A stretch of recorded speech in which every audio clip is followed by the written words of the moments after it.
So all the deer hunters are nestled into their little stands right now. They're probably miserable. They asked me if I wanted to get into a stand. Yeah, right. I'm gonna eat a snack now and see if I can use myself as bait.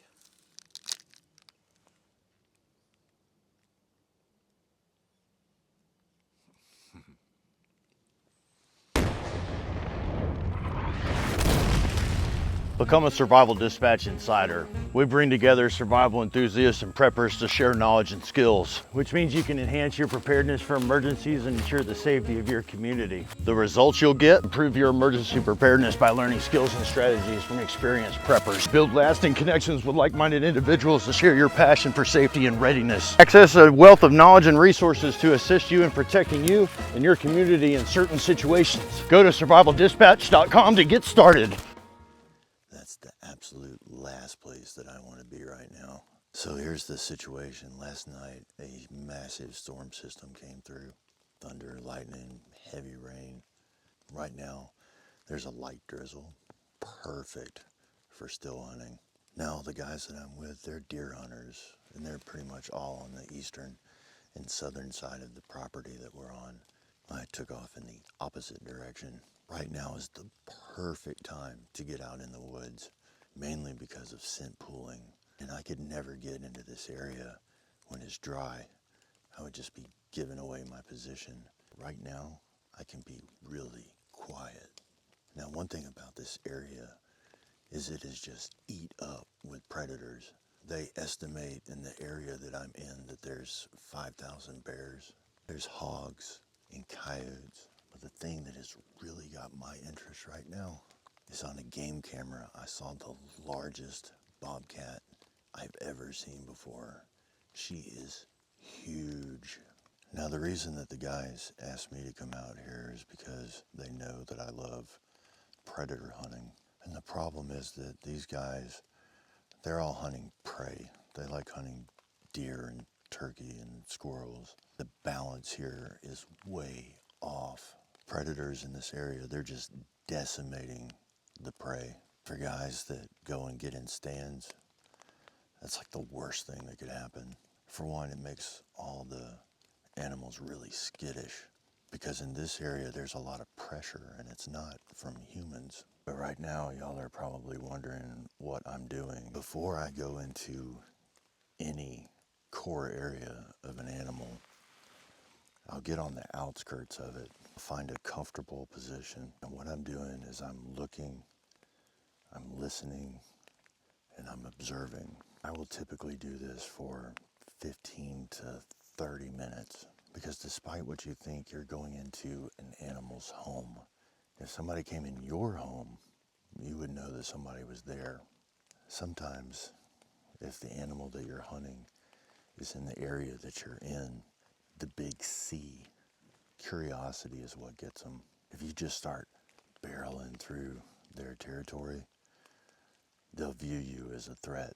Part of what I'm doing is trying to get my mind right as well. I'm trying to shake off anything that's in the back of my mind right now, because right now is the perfect time for me to shake all of that off, to get into the right mindset. Let me tell you a little bit about the area that I'm in and what I'm looking for. Right now, I'm on the edge of a pine forest. There's a pine thicket just to the left of me, and then to my right is a hardwood forest. And then beyond that, about 200 yards, there's an open field. Now, while I'm sitting here, I'm looking for a lot of things. I'm looking at topography, trying to figure out what is the wind doing and what is it going to do. I'm trying to figure out hallways and corridors. I'm trying to track the movements of the animals that I'm hunting. I'm also cutting for obvious sign tracks. I want to look at branches that have been stepped on, bushes that have been broken, or branches that have been broken. But I also want to know, what is the animal eating? What kind of food source is in the area that I'm in? Where is the water source? Where is the bedding? Where's the hookup site? How much cover do they have here? Where are the exits? After you've been still for a while, you'll be amazed at the things that you're gonna pick up. You'll start to see rubs, scrapes, and scat. You'll see shells that have been broken, spots where they've dug into the ground for grubs, areas that bear have dug up, looking for honey, for example. You'll start to see the nests of the birds and the squirrels to figure out where staging areas are. It's amazing the things that you can pick up when you just get out there and you focus on what's around you. Not just looking for movement, like literally checking out what is around me and what are they doing. I'm also listening to the squirrels and the birds to see what they're doing. Now that I've been here for a little while, they're starting to get way more comfortable with me. Another thing that I'm doing is I'm also changing my height. I'll look while I'm standing up, and then I'll also crouch down, and it gives me the ability to see patterns a little bit better. Like right in front of me, right here, is a trail that is leading straight into that pine thicket. So I always like to get down at the height of the animal that I'm hunting, and that's when I start looking around everywhere so I can see the forest like they do. About 400 yards up this ridge from a previous video, I came through this area. It was during a bug out video that Jason and I were doing, and I found just this incredible hunting spot. It's kind of unique because you have two funnels that come down to this pinch point. It's like a hunter's dream. That video I saw all kind of sign of bear and hog. My plan is to go up there because I talked the landowner into letting me put a game camera out there. And I'm telling you what, there is a huge bear back there. I put marks on the trees so I could gauge the height of the animal. I usually put one mark in a tree at 3 feet and another mark at 6 feet, kind of like the gas stations you see on the camera so they can tell how tall the perp is. The bear is definitely taller than 6 feet. Bobcat, it is definitely 100% the largest bobcat that I've ever seen, and I'm pretty sure it has to be a female. So what I want to do is I want to start making my way up there just to see what's going on in that area. It's going to take me a little while to get there, but that's where we're going. Now that I feel comfortable that I've been able to check out this area, it's time for us to get on the move. The best place for us to move right now is on this path and try to be as quiet as we can be. No sharp, sudden movements. I admit I'm pretty excited, so I'm going to try to discipline myself and move slowly, but it's time to move out. Every step needs to be intentional, and you don't want to transfer your weight until you know that you're not going to make a sound. What I'll do is I'll put my foot down, but I won't transfer the weight until I know that I'm not going to break a branch. And I'm trying not to hit the stems in the brush, because anytime you hit a branch like this, look at the movement. That's not what you want. You want to avoid stuff like this if you can. And if you can't, then you just grab it and slowly move it out of the way. And then when you've passed it, you slowly put it back. Animals pick up on little movements like that a lot better than we do. And any good hunter will tell you, look for movement. Now, another thing that I do when I move, I'm not just moving aimlessly. I'm moving with a purpose. I'm gonna observe around me, and I'm gonna figure out what is my next move? And that was the first shot of the day that I've heard. I don't know if y'all could pick up on that, but someone just shot to the left of me. They're a good ways away though. So I figured out my next move. What I'm gonna do is I'm gonna head to this tree right there.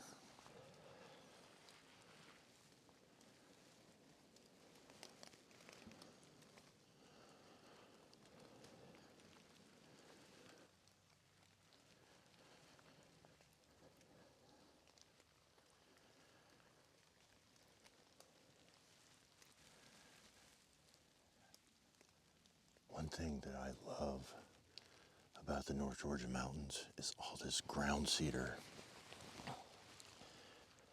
Excellent stalking. So quiet. Another question that people are going to have probably is, what about my standard for safety? My weapon stays in safe the entire time, but you obviously have to observe the 4 commandments of gun safety all the time. Safety never comes off unless I'm literally addressing a target. Thing that you got to watch out for when you get in really thick country is branches that get stuck where the trigger is. You can have an AD or an accidental discharge really fast. Unfortunately, it happens to a lot of hunters. Because of that, I have a really high manual of safety when I'm out here. The trick is to practice moving your safety on and off when you're shooting your drills at home. Then it just becomes second nature. You don't even think about it. Another common mistake that hunters make when they're hunting predators is they don't check behind them. You always want to be constantly checking your six because you could be the one being stalked. Which actually reminds me, I need to put on my false eye spots. So this is my tracking bandana from Wazoo. Really awesome bandana. Just look at all the different tracks, all the things that you can learn about the different animals. And then once I get it folded up like this, I'm gonna put it around my head and I'm gonna tie this off in the front. Another thing that you've got to be really aware of is what is in the trees above you. You need to look up in the trees.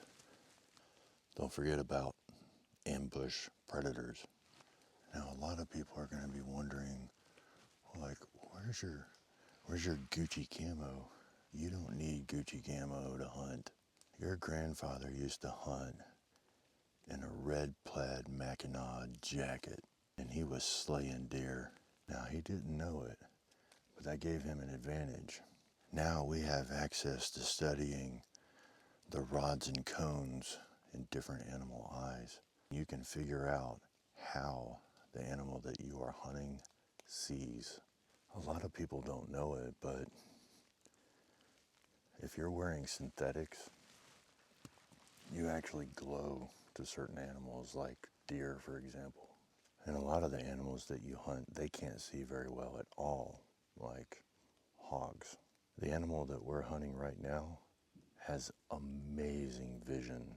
You're not going to fool a cat. The odds of us actually surprising this cat, very low. And usually cats will only show you themselves when they want to be seen. You're going to have a really hard time trying to fool an apex predator. They're at the top for a reason. And speaking of eyes, here's a little trick so you don't get lost. What I'm going to do is I'm going to make a mark in this tree.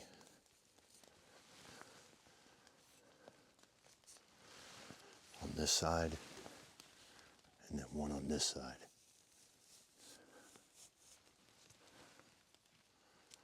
Just like that. Now you can see where I've come from and where I'm going. And as the tree tries to heal itself, sap is going to flow. And if I take a flashlight and I shine that light at it, it's going to glow in the dark just like a cat's eyes. It's a really good trick if you don't want to get lost. Cat eyes are really important to hunters, especially because we tend to get focused on the animal and not so much the topography, the terrain that we're in. We follow sign, and often we pay attention to that instead of where we're going. And so it's really easy to get lost, especially when you're wandering into uncharted territory like we're in right now. And for those that are worried, no, we're not killing the tree. We would have to girth the tree. We would have to go all the way around that tree right there to kill the vascular system of the tree. This pine is not going to die, I promise. I grew up on a tree farm. We did it all the time. This method is especially helpful if you're out in a forest and you don't have access to a compass or to your map, or you can't see the sun or the stars or the moon, and then all of a sudden you come across that and it's like, oh my God, I can see that clear as day. Now a lot of you are probably wondering what I carry on me when I go out like this. Today I'm carrying an AK. I also carry a 10 mil. And so far I haven't found anything that I couldn't kill with an AK. I also make sure that I dress appropriately for the conditions that I'm in. Doesn't matter where I go, the principles are always the same. Your clothing is your first line of defense against the elements. So dressing proper, it just makes sense. Really what I carry are the things that are hardest to recreate in nature. For example, Morris Kahansky said that the more you know, the less you have to carry. But I don't subscribe to that at all. There is a lot to be said about being tactically efficient. For example, I can make a knife, but it requires resources, knowledge and experience, and then the time and the energy it takes to making that knife. And I'm pretty sure if we could talk to Utsi, the Iceman, we could pretty much put any of our modern day knives in front of him and he would replace the one that he was carrying. Another piece of kit that I carry is a rain poncho. It is really hard to make a bomb-proof shelter that is rain-proof when you're out here. And right now I'm in Georgia where we get these little rain showers here and there. And it's nice to be able to throw that thing over my pack, over me, and stay dry for short periods of time. And when it stops, I take it off and I put it back in my pack. The amount of time and energy that I would have to put into making a shelter out here, I mean, with my rain poncho and a little bit of cordage, I can put up a shelter in under a minute. Along with that, I also carry a ferro rod, I have a lighter, and I've done videos on my EDC, so y'all know exactly what I carry on me at all times. Really, my approach, even in an urban environment, is very similar as to when I go out in the woods. It's all about taking care of your priorities of survival. Defense, shelter, water, fire, food, first aid, signaling. It should always be the same no matter where you go. Your priorities don't change in that regard. It's supposed to get down to 26 degrees. Right now it's in the 30s. And the reason that I bring that up is because right now I have my Grail with me. I don't like carrying a ton of water with me. Water is pretty heavy. And right now I'm trying to be light and mobile. And so anytime I come across a water source, I drink what I have in the Grail and then I fill up. Again, staying hydrated is super important when you're doing stuff like this, especially when it's cold because it helps you to thermoregulate. And so I take my hydration pretty seriously when I'm out here. And here's a good spot that I could actually go ahead and take a drink before we approach the area I want to get in. Well, the squirrels don't mind that I'm here. That's good news. Get away. can there be bugs in 30-degree temperatures? I hate bugs. So I found a pretty good spot that I can chill out for a second. Go ahead and take my pack off. One of the items that I like to bring with me when I'm doing these stalks is just this little pad. It's a really simple thing, but sometimes you just want to kneel down and the ground is soaking wet and you just don't want to get your knees wet. Or maybe you want to post up somewhere and you want to sit down. It's nice to have a barrier layer against, you know, a wet log or wet ground or whatever. It's the little things that matter. Nobody wants monkey butt. If you do, you need to have your head examined. Another thing that I keep is a shemagh. Hundreds of uses. I feel like we've covered this before. Just get one. For me, having a high quality compass is a must. And the truth is, I don't use it very often, but sometimes it's easy to get turned around in a place like this where everything starts to look the same. Because like I said, sometimes you don't have access to the sun or the moon or the stars, and you can't terrain associate because you just don't have a very good field of view. Every now and again, I just like to verify what direction I'm headed or where I've come from. Now it's time to get a little water, and you just want to make sure that you don't make any large movements. Everything needs to be intentional and slow. People are probably wondering about snacks. I usually carry a couple, but for the most part, I like to hunt hungry. I feel like it makes me sharper. If you're out for 3 days, that's really nothing. You start to get into 2 weeks, yeah, you're gonna be feeling it. There's just nothing like cutting the tenderloin out of an animal and cooking that up. It's just like so rewarding to eat the liver or the heart after a kill. And I don't expect everybody to understand that, but people that hunt, they do. Another thing that's really important is if it's really important to you, whatever it is that you're carrying, make sure it's on a lanyard. It's so easy to just set something down and leave it there. The lanyard doesn't work if you don't use it. One thing that really irritates me as a hunter is when people take their snaps and they just go click. You want to make sure you silence these things.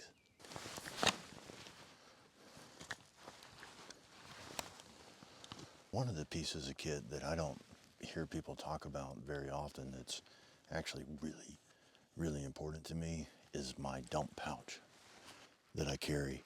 The reason that it's so important to me is because of possum mentality. If I go by a downed poplar, I'm grabbing the bark. Come across cedar, I'm getting some tinder. Fat wood, nuts, anything that I want to harvest, it's just really nice to have a place to put it.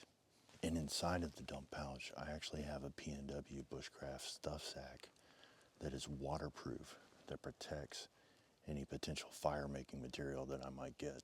It's just one of the most useful pieces of kit that I have, and I think they're highly underrated. It's just one of those things that I just don't hear people talk about very often. I honestly just never go anywhere without mine. Just always find a use for it. So let's get back on the move.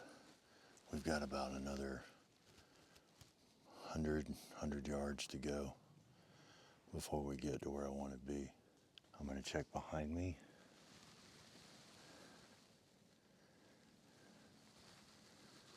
And all around, up in the trees. And now we can move forward.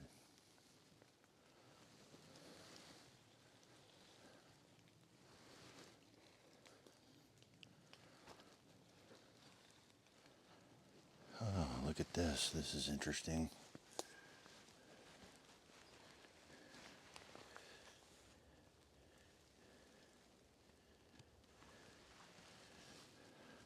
That's actually a a bear print where he took his paw and he went like this. And he has a very long stride, which for some reason reminds me of something else that I carry that I haven't talked about just yet. And that's the ability to clean my weapons and my tools. I tend to make everything like in kit form. For example, I have everything right here on the weapon itself so that I can clean it in the field if I have to. Sometimes you get dirt in the end of your barrel and you've got to clear it. You need to clean your reticles. You need to protect it against rust. And that transfers over to my knife as well. When I carry a knife, I also have the ability to sharpen it in the field. So I always have my Wazoo Viking Spark on me as well. And then if I need to disinfect my knife while I'm out in the field, I typically just start a fire and I use the charcoal and the ashes with a little bit of water, and I just clean my knife that way. Or if I'm around moss, there's a lot of moss around here, I'll use that to wipe my knife or my butt sometimes. But staying clean is important out here as well, and it's something that gets overlooked a good bit. Here's some more bear sign as well. You can see where the drag marks are from his paws, making these little piles everywhere. See if we can get away from that, give you a little perspective. But his paws, the paws on this bear are huge. This is a massive bear. Let me try to get in here and give you like a reference for it, because wow, he's big. I'm gonna put my hand down here, and I wear double XL gloves, so this will give you an idea of how big his paw is.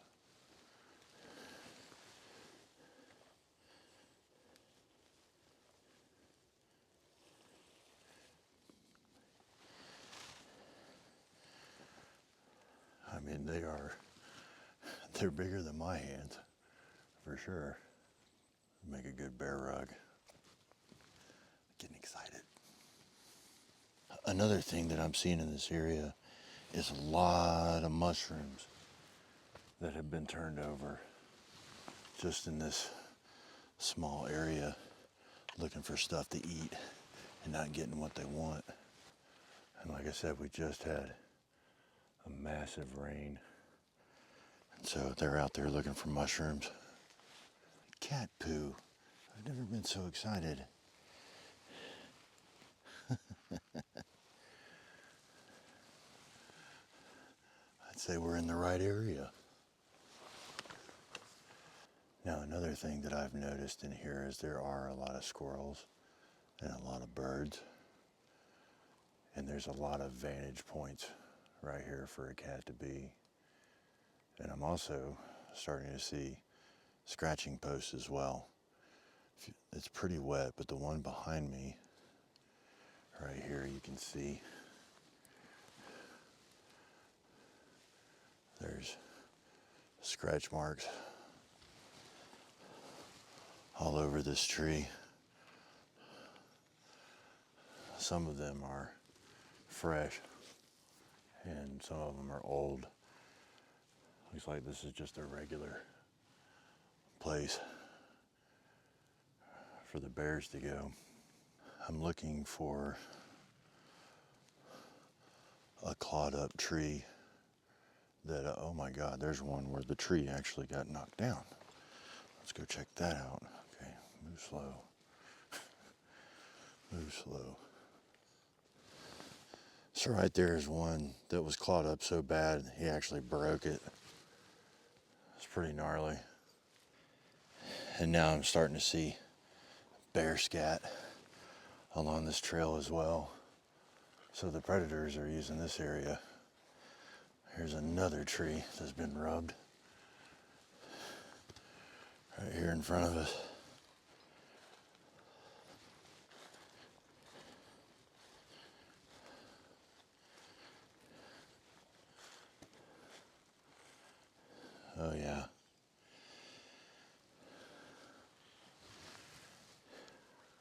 They've got so many vantage points here too.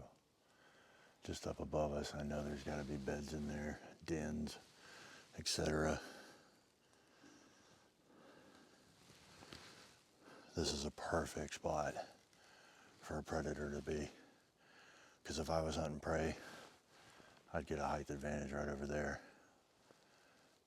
Especially with the way the wind's moving out here. Yeah. Good spot to hunt.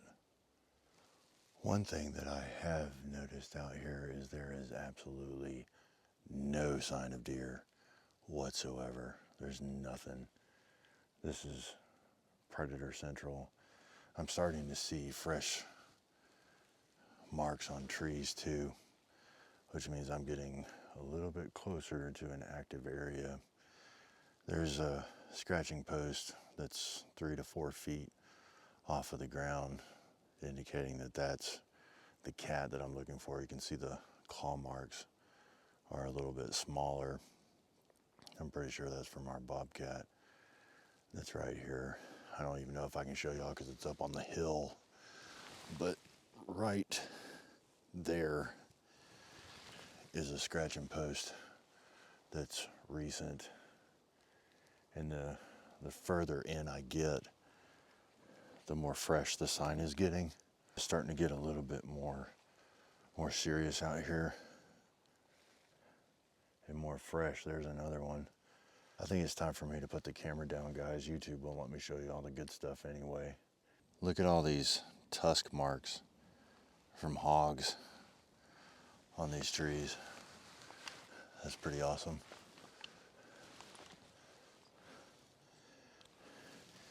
And the amount of damage that this guy is doing to these trees. I mean, I'm 6'2", and there's where his claw marks were. It's a pretty big bear, and he's just tearing trees up. Like that one right there. And it's all down this path, and there's rubs on the bottoms of the trees where the hogs have been. I mean, this little area right in here is gold for a hunter. Wow, I just can't believe how much he's torn these trees up.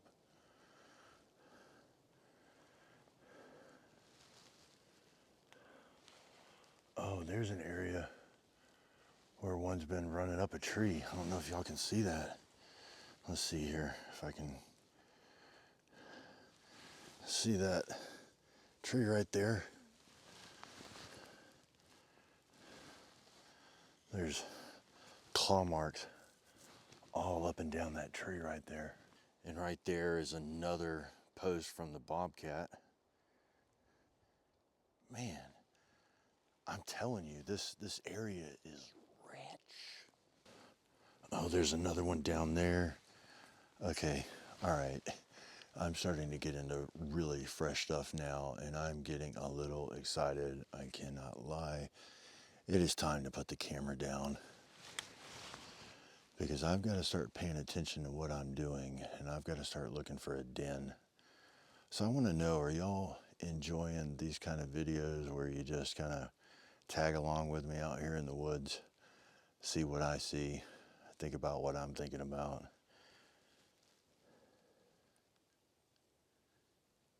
And now I hear movement.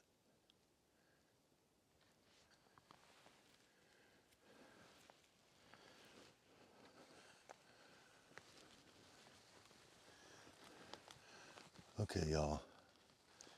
I'm gonna put y'all down now. It's time for JJ to go to work. Okay, hopefully y'all can see this. I've got 3 down for sure, 3 coyotes, and I spun a 4th that's flip-flopping up on the hill. But yeah, do not tell my wife. I'm sure she won't watch this video anyway. She hates it when I kill coyotes. Short story, she raised one from a pup. Now we have bait, and Chris, I need night vision. Make it happen. Just think how cool that would be if we had night vision, okay? All right, I gotta go track one out real quick. Make sure it's done. What am I doing? I forgot the damn camera. Come on, Jay, get your